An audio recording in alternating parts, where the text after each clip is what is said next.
15 minutos de fé com Padre Edmárcio. Louvado seja nosso Senhor Jesus Cristo, para sempre seja louvado. Bom dia você, caro ouvinte, que nos acompanha pelas ondas da rádio nesta manhã. Bom dia, boa tarde, boa noite ou boa madrugada para você que nos acompanha pela internet. Que bom estarmos juntos em mais esse dia 12 de novembro, quinta-feira, rezando e agradecendo a Deus, ouvindo e meditando o seu santo evangelho.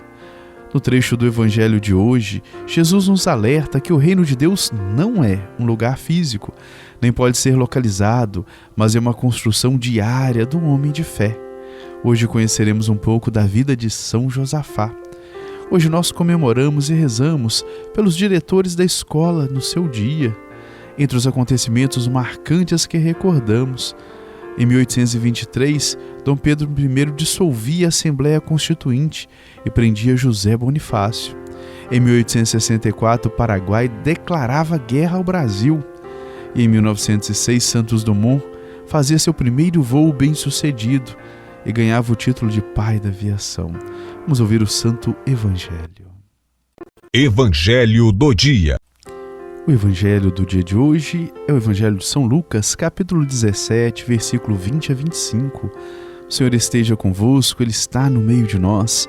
Proclamação da boa nova de Jesus Cristo segundo São Lucas. Glória a vós, Senhor.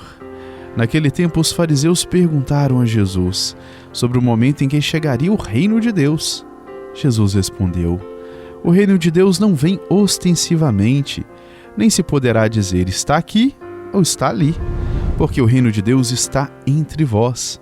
E Jesus disse aos discípulos: dias virão em que desejareis ver um só dia do Filho do Homem e não podereis ver. As pessoas vos dirão: ele está ali ou ele está aqui. Não deveis ir nem correr atrás, pois como o relâmpago brilha de um lado até o outro do céu, assim também será o Filho do Homem no seu dia. Antes, porém, ele deverá sofrer muito e ser rejeitado por esta geração. Palavra da salvação, glória a vós, Senhor. Queridos irmãos e irmãs, o Evangelho fala hoje sobre a sabedoria necessária para descobrir, perceber, reconhecer o reino de Deus que está entre nós. Mas que sabedoria é essa? Uma coisa é certa. Não é da sabedoria intelectual, racional, nem filosófica que estamos falando, mas da sabedoria que é dom do Espírito Santo. Nós buscamos conhecer através da razão, por isso muitas vezes queremos coisas concretas, definições, mas toda definição em si ela já é limitada. Quando definimos algo, colocamos limites para a nossa compreensão e passamos a enxergar aquilo dentro dos limites que nós mesmos colocamos. Mas isso não é possível fazer com a sabedoria divina, que é maior, que é superior à nossa sabedoria. Não podemos querer enquadrar a sabedoria divina às nossas categorias humanas. O Novo Testamento vai mostrar que essa sabedoria é um dom do Espírito Santo, que nos move conforme a vontade de Deus, conferindo-nos sensibilidade para percebê-lo e percebendo assim seu reino sempre presente entre nós. É da percepção desta presença que nos fala o Santo Evangelho no dia de hoje, do qual os fariseus perguntaram para Jesus sobre o momento em que o reino de Deus chegaria. Eles queriam algo palpável, concreto, visível, limitado, com data marcada para acontecer e prazo de validade, com espaço geográfico específico para se manifestar. Nada mais contraditório com a proposta do reino de Deus, pois ele não se enquadra nesses limites humanos que nós acostumamos a colocar as coisas sagradas limitadas.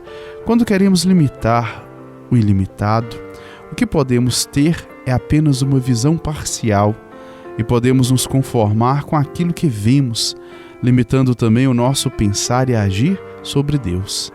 Age assim quem é desprovido da sabedoria divina, mas Jesus trata de mostrar que o reino de Deus não vem desta maneira, pois o reino de Deus vem ostensivamente. Ele vai se realizando no dia a dia, por meio de nossas ações que são movidas pela sabedoria. Sendo assim, não podemos dizer que o reino de Deus está num lugar específico ou que se dará num tempo específico, como muitos imaginavam, porque Ele está entre nós, diz Jesus. Cabe a cada um percebê-lo e vivê-lo plenamente, porém, infelizmente, devido às nossas insensibilidades, nossas preocupações mundanas com coisas rasas, não nos damos conta dessa presença entre nós e o buscamos em lugares específicos. Jesus alerta seus discípulos para que percebam sua presença onde estiverem, naquele momento, porque chegariam dias em que eles desejariam tê-lo fisicamente, mas não teriam. A partir de sua ausência física, muitos iriam fantasiar sua presença, dizendo que ele estaria em algum lugar, mas Jesus os orienta a não irem atrás destas conversas, porque a partir de então eles estariam no coração daquele que vivesse o que ele ensinou.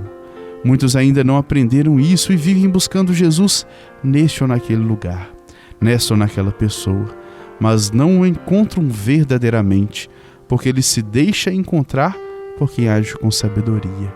Que saibamos perceber os sinais do reino entre nós e que possamos aproveitá-lo ao máximo, extraindo dele toda a riqueza necessária para a nossa vida e a vida do mundo, pois isso é agir com sabedoria. Louvado seja nosso Senhor Jesus Cristo, para sempre seja louvado. Santo do Dia. O santo do dia de hoje é São Josafá. Ele nasceu na Ucrânia, no ano de 1580, numa família de ortodoxos, ou seja, eles estavam ligados à igreja bizantina e não à igreja romana. Com a mudança de vida, mudou também o nome para Josafá, pois era comerciante, até que, tocado pelo Espírito do Senhor, abraçou a fé católica e entrou para a ordem de São Basílio, na qual, como monge desde os 24 anos, tornou-se apóstolo da unidade e sacerdote do Senhor. Dotado de muitas virtudes e dons, foi superior de vários conventos, até tornar-se arcebispo na Polônia, e em 1618 e lutar pela formação do clero, pela catequese do povo e pela evangelização de todos. São Josafá, além de promover com testemunho a caridade para com os pobres, desgastou-se por inteiro na promoção da unidade da igreja bizantina com a romana. Por isso conseguiu levar muitos a viverem unidos na igreja de Cristo. Os que entravam em comunhão com a igreja romana, como Josafá, eram acusados de maus patriotas e apóstolos, segundo os ortodoxos. Aconteceu que numa viagem pastoral, Josafá, com 42 anos na época, foi atacado, maltratado e martirizado. Após ser assassinado, São Josafá foi preso a um cão morto e lançado no rio. Dessa forma entrou no céu, de onde continua intercedendo pela unidade dos cristãos, tanto assim que os próprios assassinos mais tarde converteram-se à unidade desejada por nosso Senhor Jesus Cristo. Que nós aprendamos com São Josafá que nós cristãos devemos estar unidos e não separados, e todo aquele que prega a divisão e a separação não faz a vontade de Deus. São Josafá, rogai por nós. Bênção final. O Senhor esteja convosco, Ele está no meio de nós. A nossa proteção está no nome do Senhor, que fez o céu e a terra. O Senhor Jesus Cristo esteja junto de nós para nos defender, dentro de nós para nos conservar, à frente de nós para nos guiar, atrás de nós para nos guardar, sobre nós para nos abençoar. Ele que com o Pai e o Espírito Santo vive e reina pelos séculos dos séculos. Amém. A bênção de Deus Todo-Poderoso, Ele que é Pai, Filho e Espírito Santo, desça sobre nós e permaneça para sempre. Amém. Tenhamos todos um ótimo dia e fiquemos em paz.